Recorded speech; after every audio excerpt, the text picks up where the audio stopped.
get this meeting started here. We're waiting for the live on our street. And it's loading. Thank you for your patience. We're waiting for. Nope. Okay, that's better. Okay, it is now 7 PM on Monday, June 8th. 7 PM, I call this committee of the whole meeting to order. Ms. Sully, will you please call the roll? Jennifer Quigley. Here. Chris Hamilton. Here. Erica Peterson. Here. Jillian Phillips. Here. John Ruggles. Here. Ed Spectrum. Here, And Lisa Lucic. Here. please rise for the pledge. I pledge allegiance to the flag of the United States of America and to the republic for which it stands, one nation, under God, indivisible, with liberty and justice for all.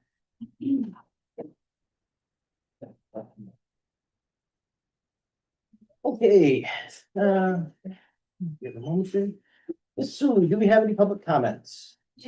Excellent, moving right along. Would anybody like to add any information or discussion items? Hearing none, moving on to number 6, information and discussion. The new list of press policies are out, the first reading and recommendations. Ms. Peterson, Mr. Hamilton, do you have anything to comment on any of those? Maybe just a few. I think most of these are non-changes. There's a lot of, legal bookkeeping and stuff or updates, but there's a couple that are actually changes. So I don't know if we want to touch on any of those or not. 710 equal education opportunities. I think that's a pretty small change. We're just updating some of the language to reflect what I think our policy already covers. I think we're just clarifying. Is that right? Yeah. So I don't know if there's any changes there. 7180 is the bullying. We did have some changes there mostly. I don't know if this is specific to John's concerns, but we added a language specifically related to AI and AI related tools and bullying. So I don't know, Eric, if you have any disagreement. I think my recommendation is to adopt all these policies, but that's one place where we actually had some changes. And I don't know if there's any other. I appreciate that. If there's any other background information, on those. No, like I said, most of the changes are due to the Title IX updating and laws and references, but there was some language and some of them just to modernize like AI, including AI, not that it wasn't included before, but now it's specifically. Yeah, it seemed like our policies would have covered that sort of Absolutely. stuff previously, but I think it's nice that we call it out explicitly. Yep. And then we added a new policy, but I think that's a statutory requirement that we're adding that policy. Yep. 7255. So I don't think there's anything here of major discussion, no. Okay. Any questions? Thank you very much. Moving right along. The Little Heroes contract for the 26-27 school year. So this is our contracted physical therapist that we have at school, and she's here 3 days a week. So this is moving from contract from last year to this year. She has increased her fees, but they're still in a reasonable range. She's worked with us for a very long time, and we're happy to have her. She does a great job. So recommending that we approve that contract at the next meeting. Any questions or discussion? Okay. The next is our consolidated district plan, something we have to file every year to receive our federal, state, or title funds. Any extra comments or info or questions? Pretty basic. It'll be funding the same things that we did this year. Some of our after school tutoring, some supplies will be listed. And a lot of professional development for our teachers. Anything? Okay, moving on. Audit engagement letter with Assisian. They are our financial auditor we've been using for several years. They do audits for a lot of school districts. I have had no issue with them since I've been around. Raise any questions on them or anyone else they want to recommend? You may do so. Okay. Moving right along. Administrative approvals, H-Lurk, Daily Herald, Wold, State Bank of the Lakes, and our FOIA officers.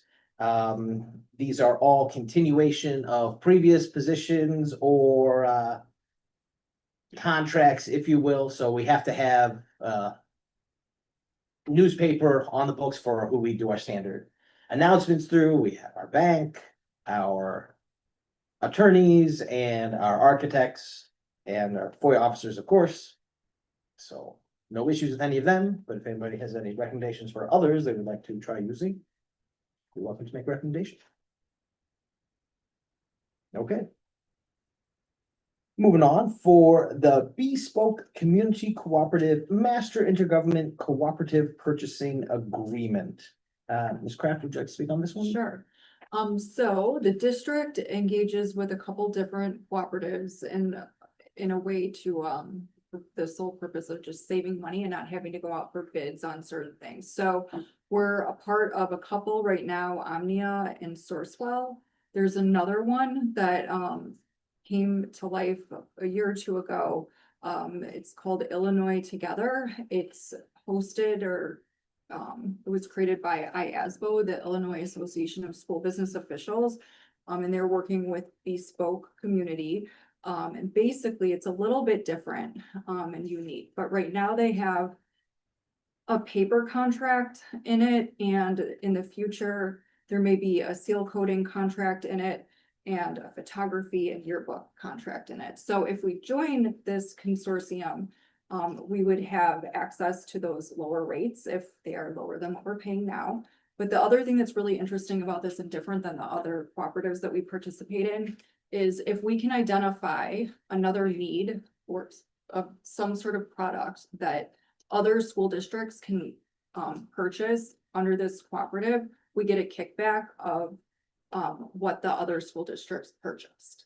So in the next board meeting, I'm just asking for board approval to join the cooperative.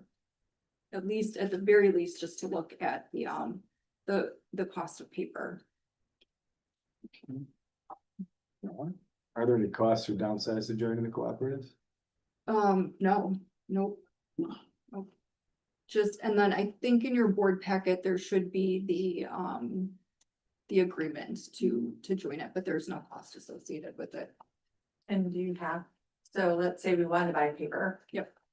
Do you have to buy through them or can you still purchase through someone else? You can purchase it somewhere else. So right now, what we do, there is a state contract for paper. You're supposed to go through there, but if you can find it at a lower rate, which we check when we're going out to buy pallets of copy paper, you can buy it from someone else. And typically we've been able to find it from another vendor for slightly less. So I'm just curious what this cooperative is selling it for. So we're not locked in. Nope. Okay. Thank you very much.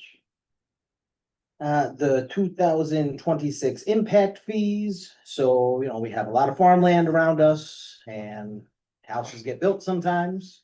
And so this is just approving the new rates if a developer says a 2-bedroom house or 3-bedroom house or townhome or whatever is going up in the area. This would be the tax rate going in for while it's being developed before the actual house is built and the property value is assessed.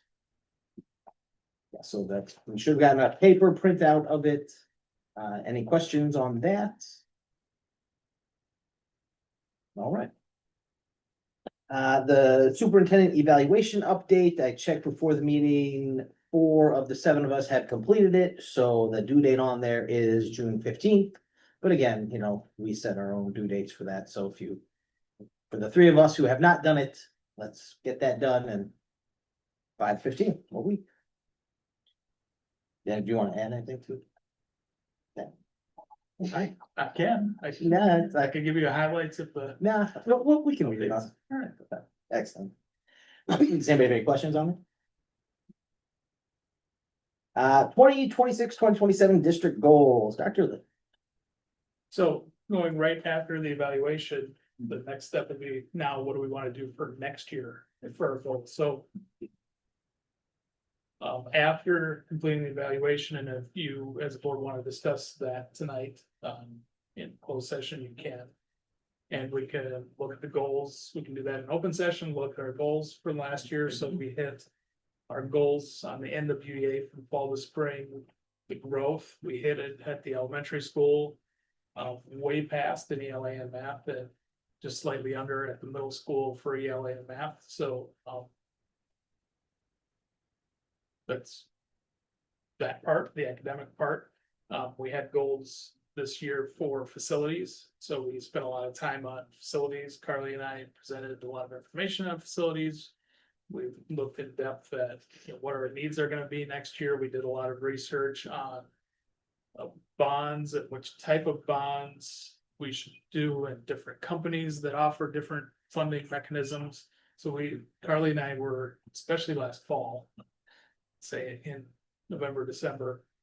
October, November, December, really heavy looking at that. Now we're on hold a little bit with that, with our community, at least because of the county facilities tax. That hopefully will be on the ballot. I think I'm 99% sure. I heard they got the votes or enough words on. Yeah, yes. It's not in the. Completely official yet, but yes, there's And the pledges. There's enough. There's pledges that'll get us to the over 50%. So, it'll be on the ballot in the fall, and then, it will be campaigning and educating our community on that. We can't, as no, we can't tell people how to vote, we can't politic, but we do need to inform people because. This is good for our school, and I think people deserve to know the truth, and I know there's been some opposition, and I don't know, you're all getting the email, or just Fred's getting. I the got email? 55 emails opposing it, but it was all like the same form email that just had different person's name in it, address on it. From all over Lake County, Highland Park up to Antioch, and I did not get 55, so it must be just you. I received 0. Directed to you as a school board member or just like general? that voter? to me as the school board, on the school. I haven't gotten board, anything. yeah. I can forward to you what I. so you can see. I don't need all 55. Yeah. I'd be happy to see 1 or 2. Okay. Sure, you'll see it. Okay. Yeah, there's, yeah, it's interesting. So, that'll be the focus for us in the fall, because for Milburn, if you are a homeowner, which all of us in this table are in this district, property taxes are quite high. And we also have facilities that need work done on them. So if, we don't want to pay for it through property tax, the other option would be this paying sales tax. Nobody likes more taxes, higher taxes. I get it. But somebody's got to pay for it, so. This is one option. It will be great for Melbourne as a district for the school. So that'll be a lot of focus for next year. We also spent time going from our old program. We used a third party to do forecasting. And we used the ISB. Carly ran across the ISB forecasting tool that's just as robust as what we were paying somebody else $7,000 to do last year. We did it ourselves, and Carly spent a lot of time doing that this fall winterish too. It actually was almost $14,000. Yeah, So the new one from ISB is free? then? Free. Nice. it is free, so it's free. Actually, I was gonna talk about this later, but it's free for all school districts. Yes. Yeah, and it's a great tool. And basically, we're getting the same information that we were before, and we own it. It's our information, so we can go in and adjust things a little bit easier. So as a win-win, it took a lot of work to get it going, and we had a lot of questions of how the tool itself worked. But I think for now, it'll actually be easier than what we had to do to get the information to a third-party vendor before. So I think that's a big win for us this year as well.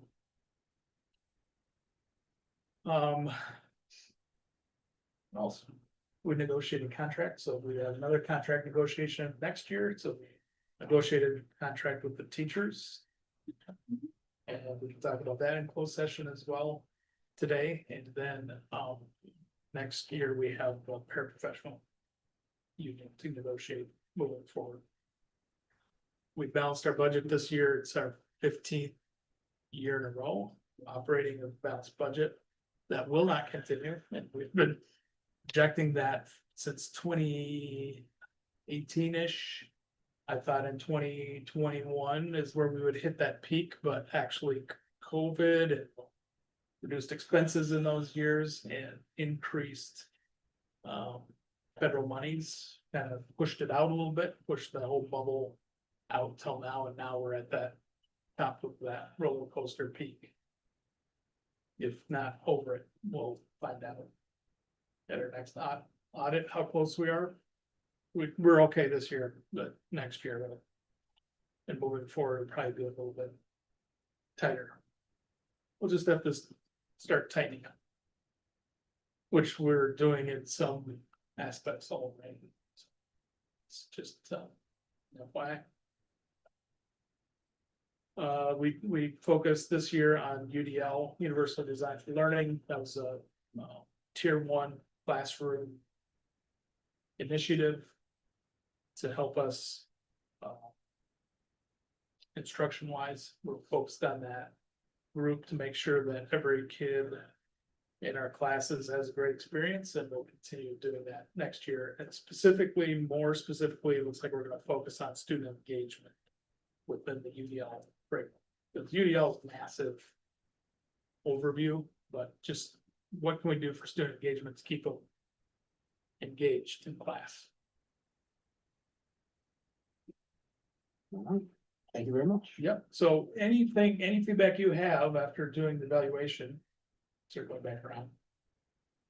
Ideas on what you would like me to focus on, more specifically the district, focus on and put our efforts toward for next year. I'd love to hear that.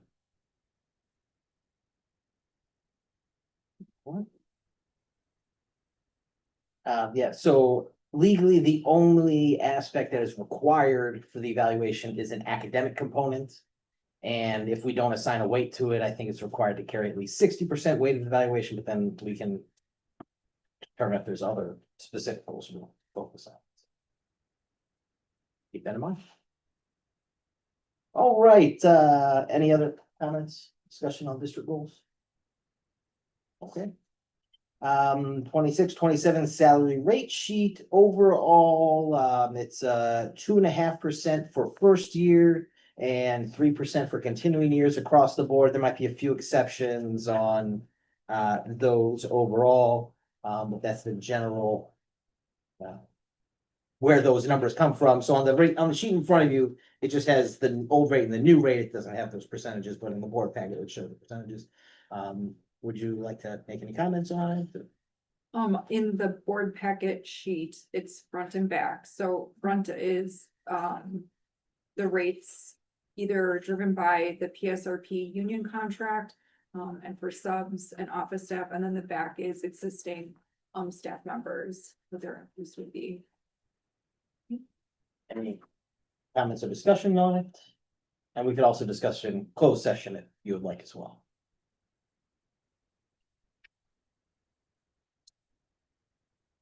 All right. Next up, the meeting dates for the 26-27 school year. So this starts July 1st. How the school years work. Quite often, we do not have a committee of the whole meeting in July, generally because it's a low business month. If we would like to have one, we may, but then that also gives people a little chance to take a little break necessary. So as it stands now, no meeting for no cow for July, and a couple of the months are changed, you know, so also no cow in November or December. We have you know, the holidays around that time and the III conference in November, so those are there. I don't see any meeting on Valentine's Day this year like it was a few years ago, so that's good. If there's any issues anybody has, we've got a chance to look at it. You say so now, or you can talk about it later. I was gonna say, do you want to discuss conflicts now, or do you want to discuss them offline later, or how do you want to do it? Sure, if it's a personal conflict, Yeah, well, it doesn't matter. Yeah, either way, we can do it now. I'm just unavailable for the July meeting that you guys have scheduled here, so, Okay. that's not necessarily a problem, I'm just mentioning. Other, Yeah, just need to make dates. sure we have, are there other, July's always tough. yeah, is there a lot of, are there any other conflicts that day? Mike? I'll just throw out there, I'm free every other Monday in July except that one, so. Yeah, we're trying to get down and see my in-laws, and it's either that week or the next week we would be going, so it's still up in the air for me, but. As long as we have 4, a meeting can be held. That's not set in stone. Yes, yeah, we can still change it too, if the 27th looks better for most other people. And And- the seventh definitely better for me, but. So either works for me, doesn't matter. Oh, yeah, I'll be there. And then there's also That's the the start, week before. pretty much the start of school, right? 27? Oh, no, We're that, talking for July, Oh, yeah. Or we could then look at the 13th also. If we have 4 people. I got nothing. However you guys wanna do it, it's fine. I'm pretty flexible. all right. I think we're. Yeah, so look at your calendars, if there will put it on for approval next meeting, 2 weeks. Can we talk about the October committee of the whole? Just gonna- Sure, yeah. Are we meeting or are we not scheduling? So it is Indigenous Persons Day on October 12th, so that's why it would either be moved forward. And then it's just then the 1 week in between from our board meeting before the cow to have it on the 5th, or then not have it. I think going 3 months without a committee of the whole meeting can be a bit much if we go October, November, December. We can also do a lot of discussion one-on-one. People just not Is there groups. anything that comes in October that's required by the state, um. New budgets, like when you have to do the budget That's a update? good question. The budget is September, the levy. The levy's December, but there's working back. And I think this past year, we did the initial review of the levy in October. And I think that still would be doable. So I think any. Or we would be able to do it in November because that would give us enough days. You have to count. So many days back from when something is due for the levy. It's a date in December. But it looks like the November date this year is okay to give us that time frame. Though I still might try to get the levy done in October, but whatever date we pick, we should be okay. So from a financial reporting standpoint, you should be fine. If we don't have it, you're saying. Right. That sounds good. I think we need a break after the September budget. For sure. I'll work in September. And then, you got that whole weekend in November. We can always call a special meeting if there's a need. So for now, generally, we're looking at not having a meeting in October, is that the feel, or not having a cow, a committee of the whole? I'm fine either way. Yes. Okay.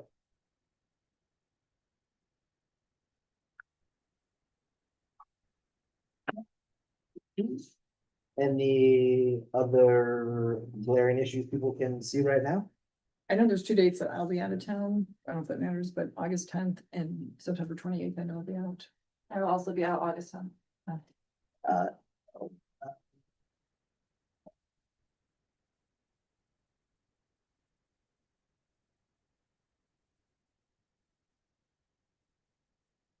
For May, oh no, Memorial Day is on the 31st. Okay, so we're out of school before Memorial. Perfect, all right, great. Any other? What was the other Oh, thing? sorry, actually, I'm sorry. So at December 14th. We'll have to do. The levy in October. Would October 26th be early enough? Part of. Part of. the levy is getting the data from the county, which comes in September.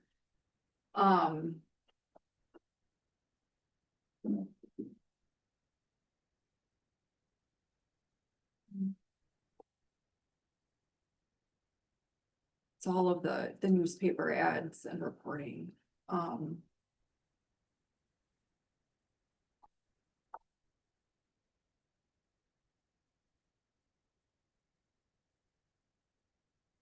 So we're thinking maybe we'll need to have, No, it'd have to be No. a special meeting.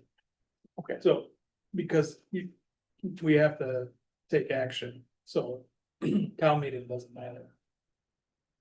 right? You're coming back for when the regular meetings are.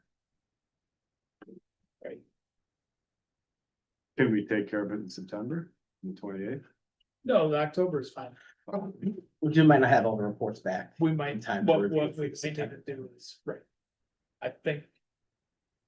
Probably I can look Okay, that's fine. tomorrow, but I think what you're saying is that maybe we might need a special meeting in November, actually, Potentially. potentially. To do it, because it might not be ready by October, because we don't get the information until late September. Correct. Right. So it would be a special meeting either way. Or we could call it, maybe the whole meeting now, but it'd be the November. Sometime in November. Or we just need to cobble together 4 of us for that, right? Yep. Yes. If people levy it's for posting the levy, that's all. We have to do. It's not approving the levy, that's in December. All right. Right. Okay. Moving on.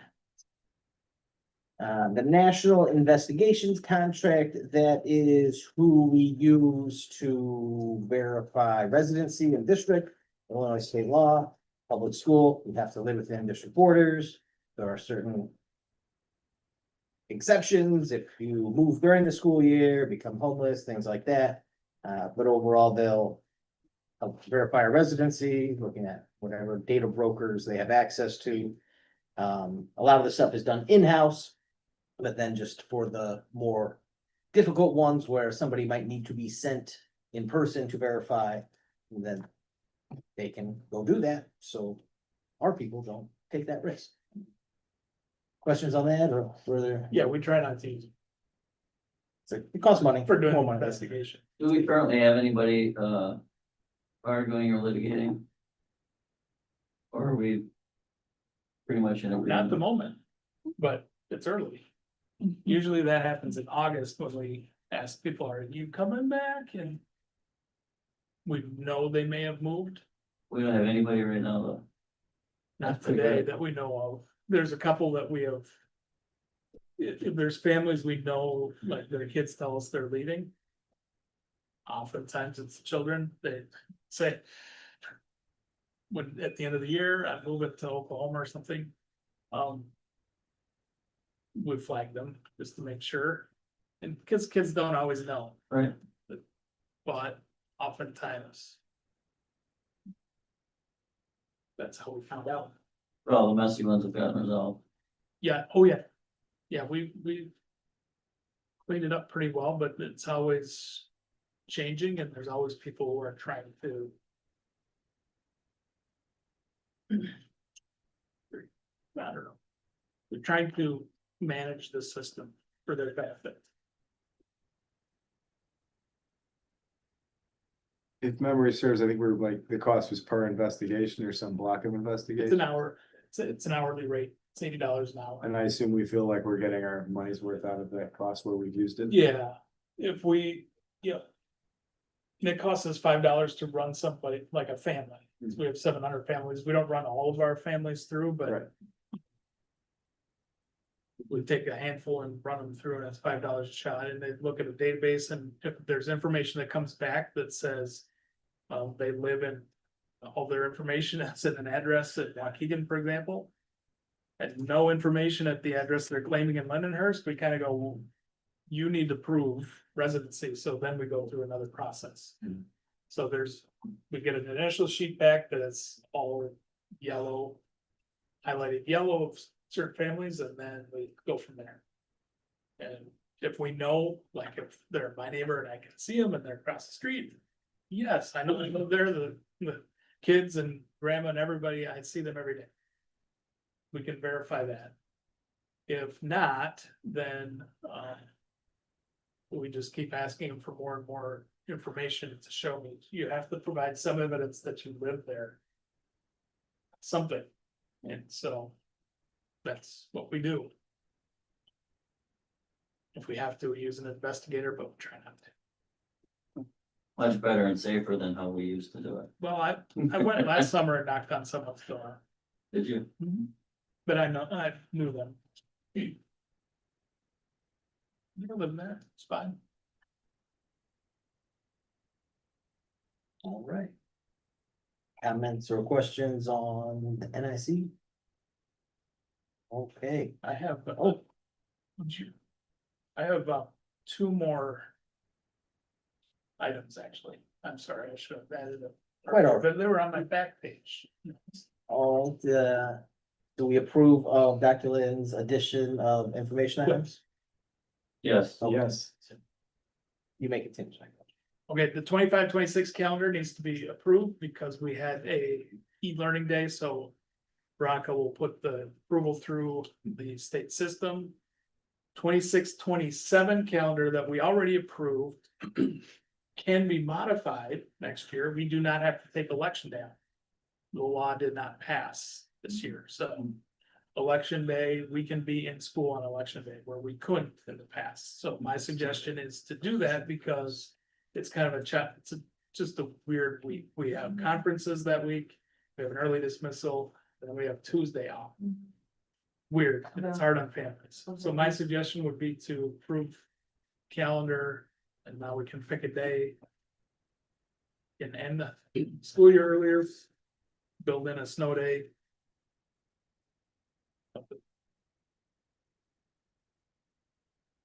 Build in a snow day. Well, that's kind of nice to have a buffer in case there is a snow day, that then you don't have to come back one day after Memorial Day. Yes.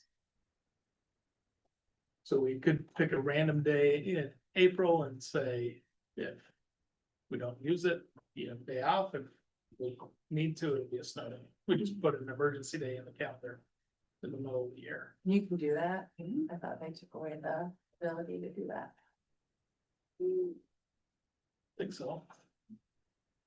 We could, I will check. we can set our school calendar, we can set it to take my birthday off every year or something if you want, that's, it's our choice. You could take, no, people do that. They still do that. They did it last year. We used to do it with Casimir Pulaski Day. See, Casimir Pulaski is one of the state holidays that we can choose to have in session. Yeah, we've been in session for a long time now. And the general rule of thinking with a lot of those state holidays is that for elementary schools, it's harder for parents who don't always get those state holidays off. It's harder for them to have childcare, whereas the high schools, it's easier for them to take the days off. And Veterans Day is another couple of. All right. That's it. Okay, thank you. Future agenda items would be the approval of the amended budget for this past year, the 25-26 year, and then approving our 26-27 budget. And again, if anything else you want to add on, let myself or Dr. Lynn know. Dr. Lynn, anything you'd like to report on outside of what you already have? Oh, and nothing at this time. Oh, we're summer vacation mode. ESY started today for the first day. That's extended school year services for special ed students. That's rocking and rolling. We're in our next phase of getting a few kids back in the building. We have construction starting next week on the gym roof over here, and construction starting next week, just maintenance on our gym floors. That's it. They're already cleaning out classrooms like crazy. But to slow them down a little bit, see, some teachers weren't quite checked out. But they're making progress. Do we have the tuck pointing coming up this summer? Duck pointing is, yeah, Part of that's the roof. part of the roofing project.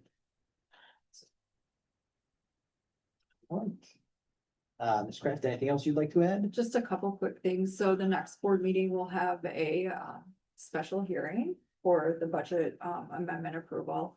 Another thing is every so often, the business office tries to do little projects to figure out ways to save money. This year, we did a review of our telecommunication services with a company called Spyglass. There's no cost to the district. Basically, they're looking for hidden fees, hidden taxes, any promotions that we may not be aware of, or any lines that we're not using. If they would have found something, then they would have taken a cut of what our savings is. I guess the good news is they didn't find anything, so that's good. Area school districts use these services every couple of years. They go through the audit and have found cost savings, but they're okay. And then, one other thing, we participate in a cooperative for property liability and workers' comp insurance. And so next year, the cost of that is actually going down $2,000, which is great. But the really good thing is, because the cooperative didn't have a lot of major expenses coming against their workers' comp claims over the past 6 years, they're giving an equity payout to all the school districts. So Milburn will be getting $28,000, which is lovely. I have a question out to the auditor to see if we have to put that back into the fund that it came out of. If not, then it's kind of money that we could use towards a special project. So the last time we had a windfall like that, we bought the furniture here in the media centers. So just a good story about the importance of participating in a cooperative, and we're continuously training our custodial staff on building safety to make sure the building is safe and people are not getting hurt and, limiting workers' comp claims. So it's kind of a win for the district. And then lastly, financial reports. As Dr. Lynn mentioned earlier, we're using ISB's state budget projection software. So that's a savings every year of $15,000-ish, which is great. Dr. Lind has asked me to look into some other financial reports or data. So I started running different reports and looking at data differently. And what was interesting in doing that review is seeing data in different reports and then analyzing it. So I know Jillian, coming out of the III, you had some questions about some additional reports that you might be interested in. So I was going to say, if anyone has any financial reports that they would like to see in addition to the treasurer's statement that you get every month, just shoot me a note. And I can pull them. It's likely pretty easy to pull the data out of our financial system or the state budgeting tool. But if there's anything else you would like to see, just let me know, because it helps give a different perspective of dollars and how the money is coming in and out. And that is it. Thank you. Any board reports? I volunteered at field day. Fun. See the kids doing their things, enjoying the end. It's about all for me. All right, closed session for the purpose of collective negotiating matters between the public body and its employees or the representatives, or deliberations concerning salary schedules for one or more classes of employees, 5 ILCS 120/2C2. Is there any other issue that people want to go into closed session for? Talking about Jason's eval or anything like that? We can, if we're not all done, we can do that next week too. Okay, is there a motion to go into closed session for that reason? I move to go to closed session for that reason. Second. Chris, you may have. Ms. Sulu, will you please call the roll? Jennifer Berkeley, Yes. Chris Hamilton, Yes. Erica Peterson, Yes. Jillian Vogt, Yes. John Reynolds. Yes. Brad Sexton, Yes. and Lisa Booster. Yes. All right, we will now be entering closed session. We will not be taking action when we return. Thank you for joining us in person and online. Have a wonderful evening. I don't know if I manifested it. My son got fished just 4 days ago. Really? Sent a picture of his face, and he sent